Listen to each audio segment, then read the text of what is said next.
Every story hides a choice. Every choice hides a consequence. Welcome to A.O. David Tales, where worlds collide, minds break, and destinies are rewritten.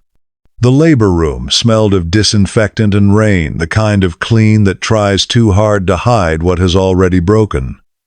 Lights hummed. Monitors blinked like distant stars. Nurses moved with the practiced calm of people trained to stand at the edge of miracles and tragedies without flinching. Mahito Hakari had never felt so small.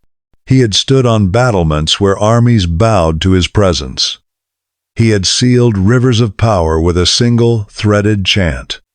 For 20 years, he had been the face Kotoria showed the world when it wanted to look brave. But in the narrow white room where Kureha clenched her teeth, none of that mattered. "We're losing her energy," the head medical mage said. "There's a disturbance in the child's nishu. It's siphoning life force. If we stabilize one, the other drains. The ritual can only save a single vessel. We have 5 minutes." 5 minutes. Time folded inward. Mahito's hands trembled. He had faced commanders and calamities, but never a choice this raw. He looked at Kureha, the way her jaw worked with each breath, the way her fingers kept finding his sleeve. Life still burned behind her lashes, stubborn and warm. "Please," he whispered, as if the word could bend fate. Kureha smiled. "Save him," she said softly. "Save our son. I want to see him grow. I love you." Something inside Mahito broke and reformed at once. He thought of duty, of legacy, of the nation. Then he thought of nothing at all. "Do it," he said. "Save the baby."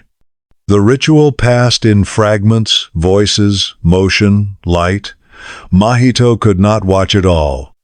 He watched Kureha instead, smiling through pain, already naming the child with a tenderness that gave the word wait. When the newborn cried, the sound split the room. Blonde hair clung to a wet forehead. Blue eyes opened like a storm-tossed sea. Mahito recognized himself in that face, and the recognition rearranged the world. Kureha placed the Hatoshi charm around the child's neck. "Yatōshi," she breathed. "Because you are love made human." Mahito bowed his head and laughed the kind of laugh that only sorrow makes. He watched Kureha's chest rise once, twice, and then fall still. She died in his arms. The city did what cities do. It spoke within days. Whispers became judgment. Some called Mahito merciful. Others called him selfish. The Sennin who had guarded the nation was suddenly only a man exposed, grieving, human. Mahito did not return to the tower. He sat in darkness with maps of a life he no longer recognized. He did not eat. He did not sleep. Others carried the days for him. 10 days passed. Haruko opened the shutters one morning and said, "You will not disappear. Kureha would hate you if you left her only shame. Stand, eat, show the child the man he will need." When Mahito finally held Yatōshi again, he felt it the wrongness in the air. A shadow clung to the child. When Mahito touched his wrist, a spark answered, sharp and alive.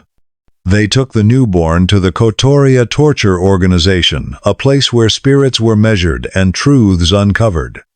Yagura Toshi closed his eyes and read the child's soul. "There is a cocoon," he said quietly. "Something is trying to break out." It was not yet a beast, not yet human. It was pressure. It was promise. It was the first unwritten line of a story that would burn cities and hearts alike. Mahito held his son tighter and understood, at last, the true weight of his choice.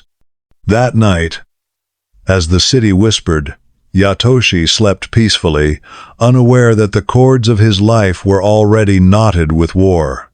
And remember, every choice leaves a mark. Until next time, this is A.O. David Tales.